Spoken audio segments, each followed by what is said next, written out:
Sziasztok! Ebben a videóban pár gondolatomat szeretném elmondani, megosztani veletek. Motorba 5000 km beleszaladt, és pozitív és negatív véleményeimet, előre leszögezem, hogy egyébként negatív vélemény nem sok van. Picit elmondanám a motorról, akit érdekel és esetleg ilyen motorvásárlásában gondolkodik, mi az, amire figyeljen, mi az, ami jó benne, úgyhogy lássuk. Az első, amit el tudok mondani, kinek ajánlom ezt a motort. Ez az ajánlás, ez igazából a testi adottságról szól. Én azt gondolom, hogy ilyen 175-180 centi alatt, nem azt mondom, hogy kezelhetetlen a motor, de majd mindjárt mutatom, mikor ráülök, akkor azért az a bizonyos testtartás, én 186 vagyok, 95 kg. Én azt gondolom, hogy ez a motornak a fölépítéséhez a termet és a testsúly az mindenképpen kell, mert a motor ugye 250 kg. Ha fölpakolunk, ugye az első túránk is meg volt Prágába, azért ez majdnem közel utasa együtt 5 mázsa, azt azért meg kell tartani. Ez az első. Tulajdonképpen ez az első, ami nagyon fontos, ha valaki ilyen gépet választ. A lényeg az, a testalkatod meg legyen hozzá. Beszéljünk a motorjáról. Ez az 1200 köbcenti, én úgy gondolom, ezzel a 140 lóval nagyon sok igényt kielégít, sőt én azt mondom, hogy nem is biztos, hogy ezt mindenki kibírja motorozni. Én is még ott tartok szerintem, hogy felét se használta a motor teljesítményt, mint amit tud.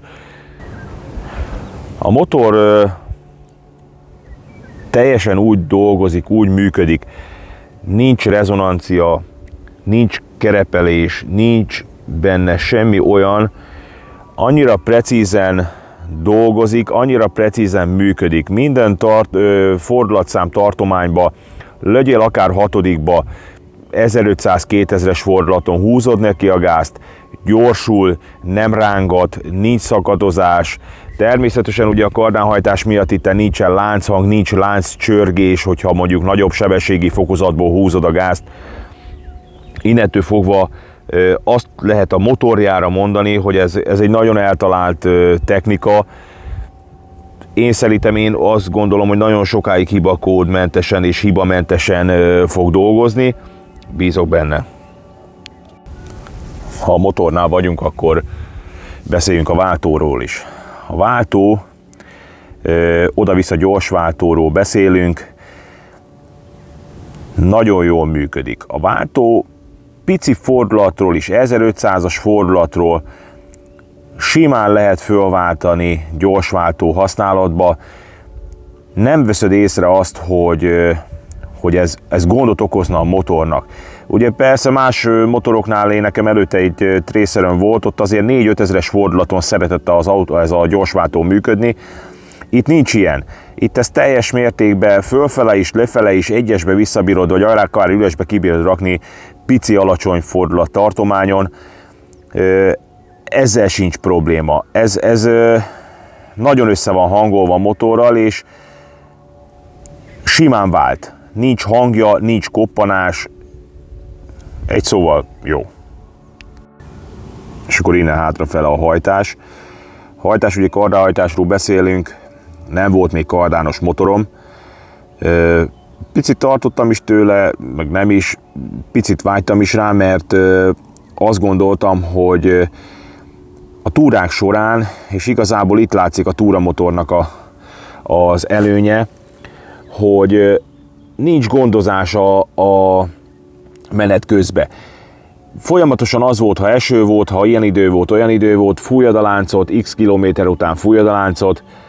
Itt nincs, itt ezt elfelejtheted, ez nem kell gondolkoznod azon, hogy most láncsprét vigyel, zsírt vigyek, mit vigyek, esett az eső, megálljak, fújjam a láncot. Úgyhogy ezt is ajánlani tudom, a kardánhajtás szenzációs, és ráadásul csöndes is. Futómű és fékek. A futómű, ez az elektromos futómű, olyan komfortot tud adni a motorozás során, amit nem biztos, hogy egy saját beállítással te ezt el tudod végezni. A motor bármilyen jó útról leszaladsz a rossz útra, rögtön reagál, rögtön tudja, hogy mi az, amit neki csinálni kell, és ezt azonnal át is adja oda a futóműnek az elektronikája, és állítja. Nincs az, hogy most a rossz úton ugrál alattad a motor. Persze természetesen a műszerfalon azért ki tudod válogatni, hogy sportos legyen a futómű, vagy komfortos. Én azt gondolom, hogy ami tapasztalat volt 5000 alatt, hogy a túrák során azért a komfortos fele haladjunk a futóművel, és akkor onnantól fogva a motorozás élménye hosszú távon az szenzációs. A féknél viszont azt mondom, hogy nincs kérdés. A Brembónak ez a féke a tökéletestől is jobb, azt lehet mondani. ABS-szel ugye fölpakolva, esőbe, rossz úton, poros úton igazán jól dolgozik. Ugyanúgy a hátsó is. Fék egy szóval tökéletes. Kipufogó az egy Aerof sportdob, ehhez a fölszereltségi szinthez ez járt. Én meg vagyok vele elégedve, talán egy picit lehetne hangosabb, de akkor legalább Ausztriában nem akarna fejbe lőni. Úgyhogy szépen szól, a fölfogatása itt a dobozhoz nem zavaró, szépen néz ki a hátsó doboz, vagy az oldaldoboz rajta, úgyhogy összhangban van a motorral nagyon teljes mértékben, jól néz ki. A lábtartó ezzel a gumirozással, ugye, hogy félig gumi, félig ilyen fogas fémből van. Ugye a hátsót, hogyha nézzük, az ugye csak gumirozott, de az utasnak az is tökéletes. Én azt látom, hogy fölállásnál ugye persze a fékpedál az fogazott, úgyhogy a csizmával nagyon komfortos, itten fönt ugye a rezonanciát, hogyha finoman van, csak az ember lába nem áll rá súlya teljesen, akkor a rezonanciát teljesen elveszi. Ami igazából nem is sok van a motoron rezonancia, mert más motorjaim, amin voltak, akkor azon igazából azt vettem észre egyébként, voltak bizonyos fordulattartományok, amikor pici rezonancia volt. Itt nem nagyon veszem észre. Talán 5000-es fordulat számon van egy olyan nagyon pici kis minimális rezgés, ami gázhúzással ugye átlépett gyorsan, és akkor onnantól fogva az sincs. Hosszú távon autópályán maximum pont azt az 5000-es fordulatszámot azt gondolom, hogy nem kell választani, de ez nem zavaró, én azt gondolom, hogy ez minden motornál létezik.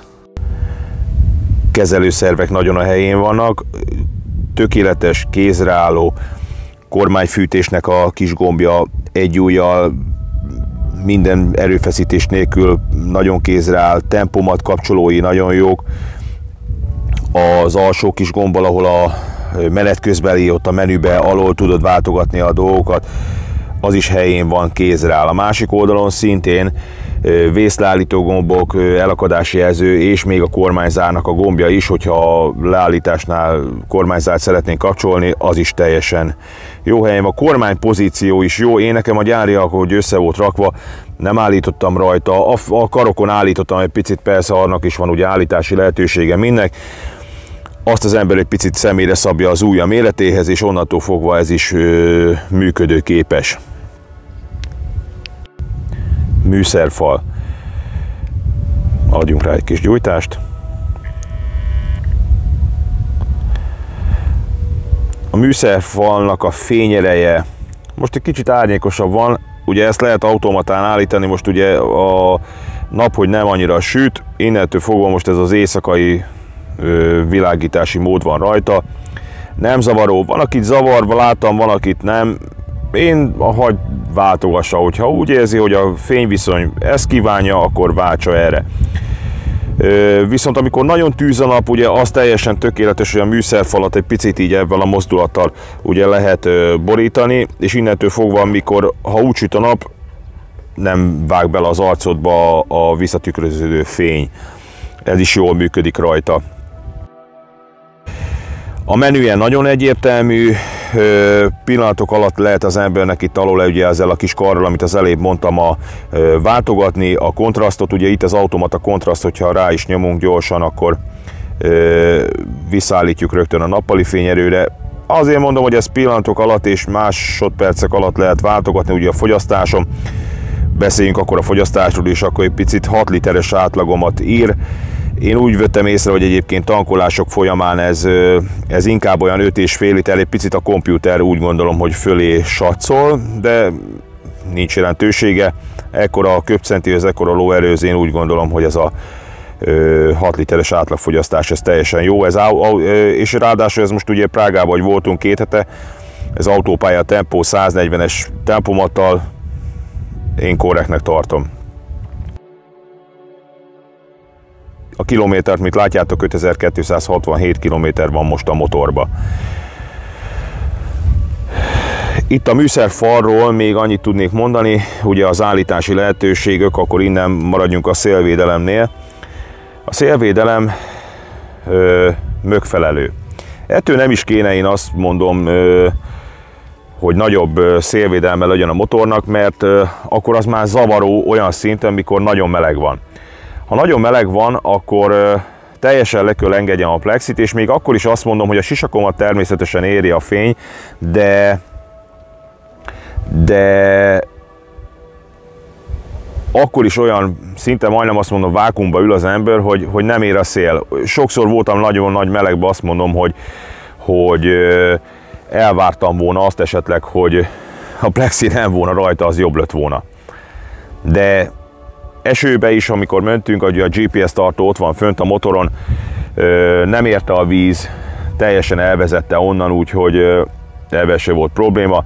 A plexi jól működik, pillanatok alatt ugyanígy a konzolról elektromosan ugye lebírjuk állítani.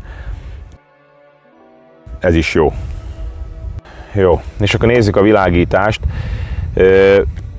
Nappali menetfényen van jelen pillanatban a motor, nagyon erős fénye van. Mentünk szürkületbe, mentünk sötétbe,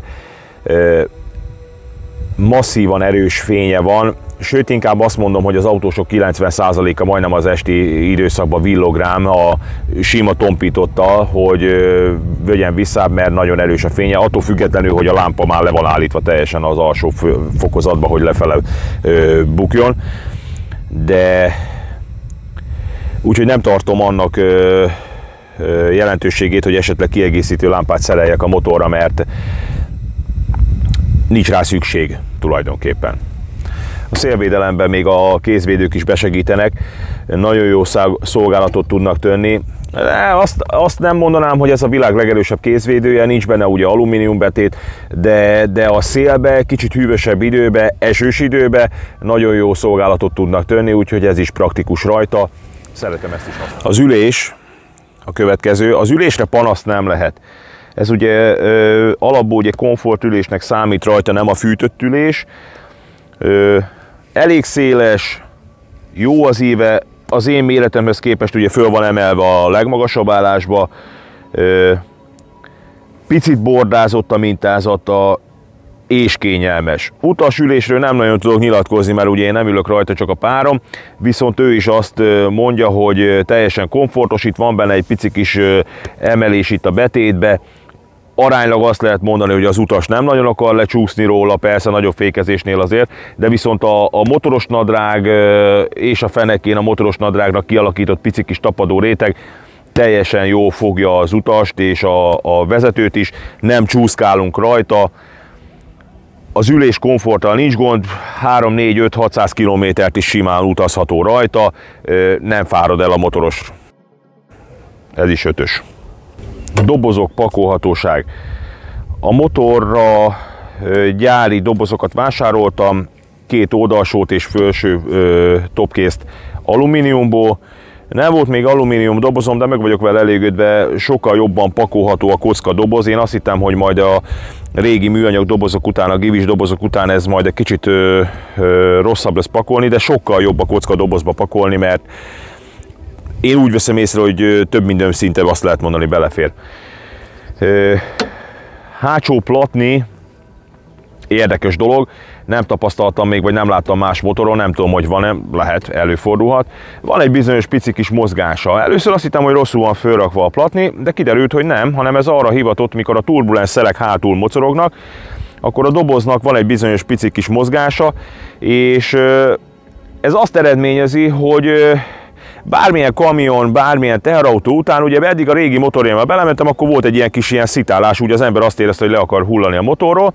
Valahogy, hogyha ez föl van pakolva, lehet, hogy a motor súlya is, lehet, hogy ez a pici kis mozgás, ez nem nagyon jelentkezik, és ez tök jó. Pakoláshoz tartozik, még ami most jelen pillanatban sincs a motoron, van egy tanktáskám, úgyhogy a set az úgy néz ki, hogy van a tanktáska, a hátsó oldaldoboz, meg a hátsó doboz, és ezzel a szettel így 2 főre, 1 hétre simán el lehet pakolni, nincs szükség az ilyen csővázra szerelhető dolgokra.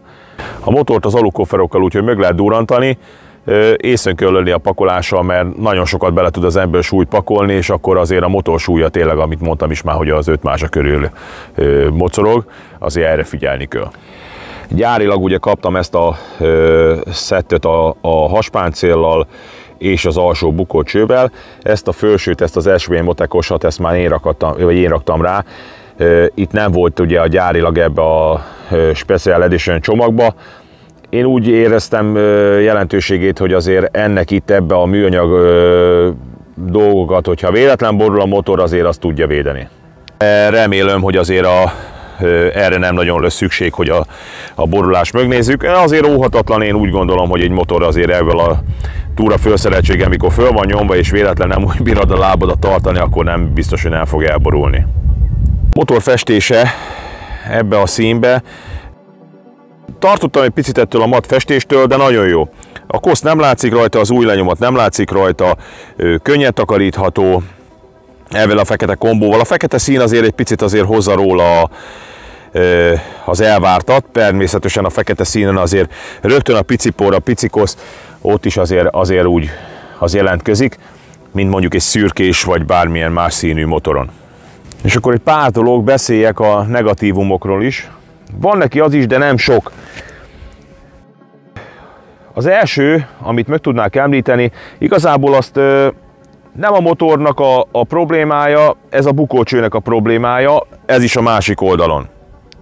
Itt ez a problémám, amikor, és érdekes, hogy a bal oldalon nem, csak ugye a csőváz kialakításából ez adódik, mikor itt persze nem rövid nadrágban motorozunk, hanem a motoros nadrágban, amiben térprotektor van, viszont azt érzem, hogy itt a bukócsőnek ez a része, ez hozzáér ide a térdemhez. A másik oldalon nem, és mikor szorítanád a tankot, akkor azt érzem, hogy a lábam mindig ennek a bukócsőnek ebbe az élébe azért hozzáér.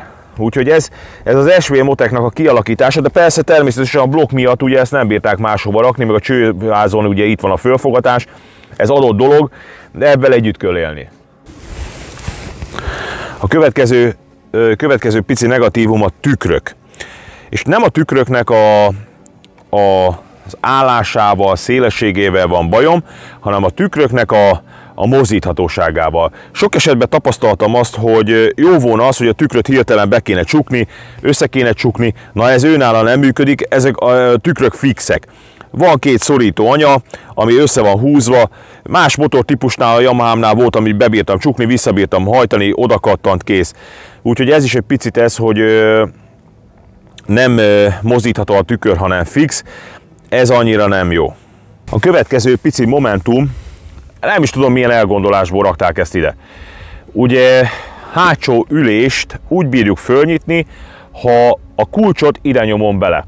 Viszont ez azért egy esős, lucskos, mocskos időben, ez azért a kerék ide fölhordja, telehordja itt az egészet sára, mocsokkal, és ebbe a kulcsot belenyomni azért itt ez nem egy leányálom. Következő apró pici momentum az a töltés a telefonnak, szivargyújtó.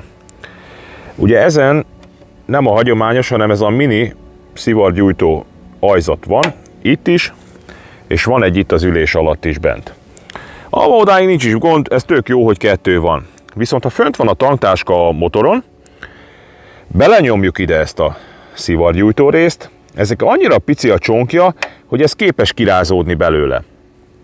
Plusz a tanktáska beér egészen így elé, és annyira nehezen lehet berakni bele a szivargyújtót, hogy ebben azért küzdöttem, úgyhogy ennek az ötlete még nincs teljesen megvalósítva, hogy ezt hogy bírnám úgy kivitelezni, hogy ez túrán csak benyom, és akkor mikor nap végén kibírom húzni, akkor ez kivételre kerül, és ne azon kell gondolkoznom, vagy nézegetnem a telefonomat folyamatosan, hogy a töltésen működik-e. Úgyhogy a negatívumokról ennyi, ez nem sok, pici apró dolgok, de ezzel azért együtt lehet élni. Úgyhogy ezt a motort én azért mondom, hogy mindenkinek tudom ajánlani, aki túrázni szeret. Ez nem egy gyorsasági motor, ez egy igásló. Fölpakolsz, mész több ezer kilométereket, és hű társat fog lőni szerintem. Mert az látszik a motoron, hogy egy precíz, átgondolt, jól összerakott, jó anyagminőséggel összeszerelt motor. Nem találtam az összeszerelés folyamán olyan dolgot, amit nekem rá kellett volna húzni, meg kellett volna húzni, mert zörög, lötyög, bármi. Ezen semmi nem volt. Ahogy kitoltam a szalomból, ez azóta működik, az 5000 km bennem van, tudom, nem nagy kilométer még, de én azt gondolom és hiszem és tudom, hogy ez nagyon sok 10 000 kilométeren keresztül hűtársam fog lenni. Úgyhogy örülök, hogy megnéztétek ezt a kis videót, remélem tetszett. Ha gondoljátok, kövessétek a csatornámat.